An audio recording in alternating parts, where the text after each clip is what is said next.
Good evening, this is Rashad Mitchell coming to you live from my YouTube channel as I continue on my part series. The week that was college football history review, the 1972 college football season. This is week number 11 of games that were played on November 18th, 1972. Let's get into it. West Virginia defeated Syracuse 43-12. Orangemen preferred low-scoring tilts during 1972, but West Virginia Mountaineers subdued its eastern rival by unleashing big plays for the scorers. Mountaineers quarterback Bernie Galifa threw a touchdown pass of 77 yards to wide receiver Danny Buggs, 61 yards to tight end Nate Stevens in the first half. The Bugs scored 2 touchdowns on reverse in the second half, including an 80-yard gallop. Bugs' burst helped West Virginia break open 14-12 game with 4 touchdowns in the second half. Losing Syracuse relegated to its first losing season in 23 years, scored on runs of 11 yards by quarterback Rob Sutton and 7 yards by fullback Marty Janisz Witzk. West Virginia racked up 549 yards total offense, including 292 yards rushing. Next, North Carolina, the number 16 team in the country, beat Duke in a shutout, 14-0. Now, North Carolina finally broke up a scoreless wrestling match as quarterback Nick Vidnovich connected with tight end Ken Taylor on fourth quarter touchdown passes of 14 yards, 16 yards. Both touchdowns were set up by interceptions. North Carolina had 6 in all, as Tar Heels won 15 straight in the conference play. Tailback Steve Jones paced Blue Devils' attack with 102 yards of team's 146 yards total. Linebackers like Mike Mansfield, Jimmy Durant, and Mark DiCarlo led Tar Heels' defense, which enjoyed late season brilliance with 1 touchdown allowed in the past 4 games. Next, number 3 Michigan beat Purdue 9-6. Making amends for earlier missed extra point, the kicker Mike Lantry extended win streak of Michigan with 30-yard field goal with 1:04 on the clock.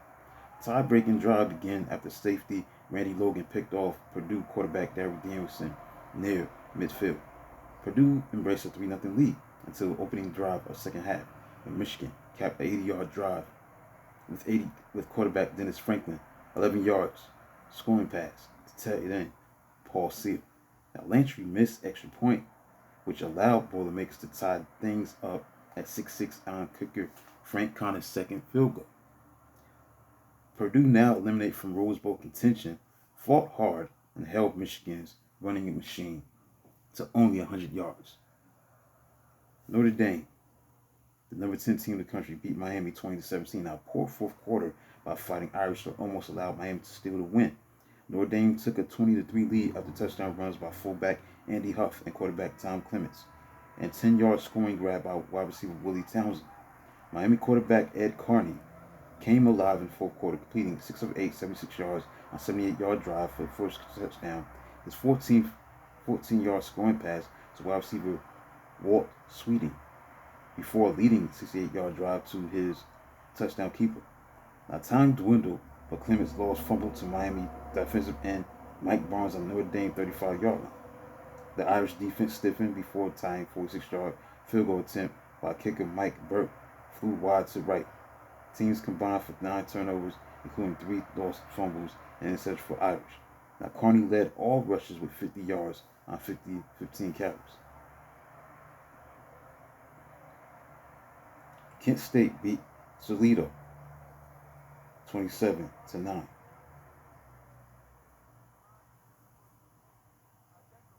Missouri beat Iowa State. This was about 2 top 20 teams. This is a baseball score. Number 19 Missouri beat number 11 Auburn. Number 19 Missouri beat number 12 Iowa State 6-5. Now, after teams exchanged field goals during 3-3 first half, Iowa State forged unusual 5-3 lead as linebacker Brad Storm blocked punt through end zone. Then, for a third time this season, kicker Greg Hill booted late field goal for Missouri victory. This from 22 yards out with 87 seconds left to play. Slim win earned the Fiesta Bowl berth for the Tigers. Key play on a winning drive, which began after defensive back Gary Anderson's clutch interception at his 23-yard line, was split back Chuck Link's diving 18-yard catch of pass from quarterback John Cherry that moved the LSU moved the Missouri Tigers to the Iowa State 27-yard line. Now, fullback Don Johnson then ran 4 times for 21 yards to set up Hill's field goal. Number 1 Southern California beat number 14 UCLA 24-7. Trojans jumped to a quick 10-0 lead and coasted home from there to clinch the Pac-8 title and return to Rose Bowl after a 2-year absence. The top-ranked Southern California Trojans sent tailback Anthony Davis winging for 178 yards rushing and a touchdown, while versatile quarterback kicker Mike Ray ran for a touchdown and kicked a field goal and 3 extra points. Trojans defense destroyed every dodge and dart executed by nimble Bruins quarterback Mark Harmon, who had a miserable day rushing for only 3 yards, completing a 3 for 9 for 38 yards passing. Young linebacker Richard Wood again led the USC defense with interception and 18 tackles. None more spectacular than his chase down of speedy halfback Jack McCloster from behind to spoil opportunity for UCLA. Now, with outside lanes sealed, Bruins rushed more up the middle, then to their liking and finishing for 198 yards rushing, 170 yards less than second in-country average. Fullback Randy Tyler led way with 81 yards on 17 carries. They were fantastic, said losing coach Pepper Rogers. I've never seen anyone better. California beat Stanford 24-21. Despite sloppy field, 75th big game was classic, ending in Riders' final play, 7-yard touchdown pass from California freshman quarterback Vince Ferragamo to wide receiver Steve Sweeney on 4th down. Cal Bears drove from own 38-yard line with 1:13 left as Ferragamo, who shrugged off 3 interceptions swiped by Stanford safety Steve Murray, hit key passes of 18 yards to wide receiver Dave Bateman and 20 yards to Sweeney. Cardinals had grabbed 18-14 lead on a 3-yard scoring run by halfback Reggie Sanderson in the 4th quarter, with key play on drive quarterback Mike Boria, 25 yards completion to wide receiver Eric Cross. California won yardage battle 213 to 169, while teams combined for 7 turnovers in swampy conditions. Stanford's second touchdown came on miscue, 71-yard interception return by linebacker Gordon Regal.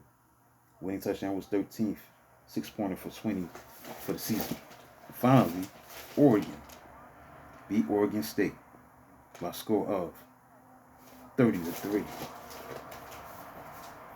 Ducks ended 8-game losing streak in the series with vengeance, crushing hometown Oregon State with explosive offense and defense. The Webfoot stormed out of the gate,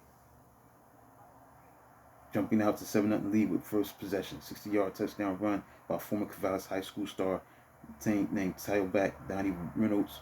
Then they dropped 17 points on Beavers in the second quarter, scoring touchdowns on 65-yard bomb from quarterback Dan Fouts to wide receiver Greg Lindsey and defensive end Tim Guy's recovery of his blocked punt in Oregon State University end zone.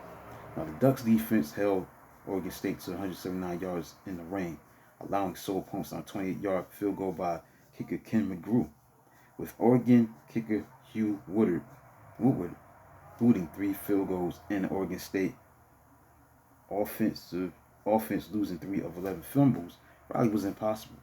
Losing Oregon State coach D. Andros, who guaranteed a win, was now 7-1 in Civil War series. The AP poll looks like this as November 20th, as included week 11, the games that were played on November 18th, 1972. As into the AP poll as November 12th, 20th was concerned. Number 20 was Texas Tech. Number 19, Washington State. Number 18, Arizona State. Number 17, Iowa State. Number 16, Missouri. Number 15, North Carolina. Number 14, UCLA. 13, Colorado. 12, Tennessee. 11, Notre Dame. The top 10, Auburn. 9, Ohio State. Number 8, Louisiana State. Number 7, Texas. Number 6, Penn State. Number 5, Nebraska. Number 4, Oklahoma. Number 3, Michigan. And number 2, Alabama. And number 1, Southern California. That includes a look at the AP poll as of November 20th is concerned. That includes a look at the week that was. The week that was college football season review, 1972 college football season. November 18th, 1972. Week number 11. Please like and subscribe to the channel. The reveal is magnitude tomorrow. Talk to you soon. Like, subscribe, and comment on the channel. Until then, talk to you soon.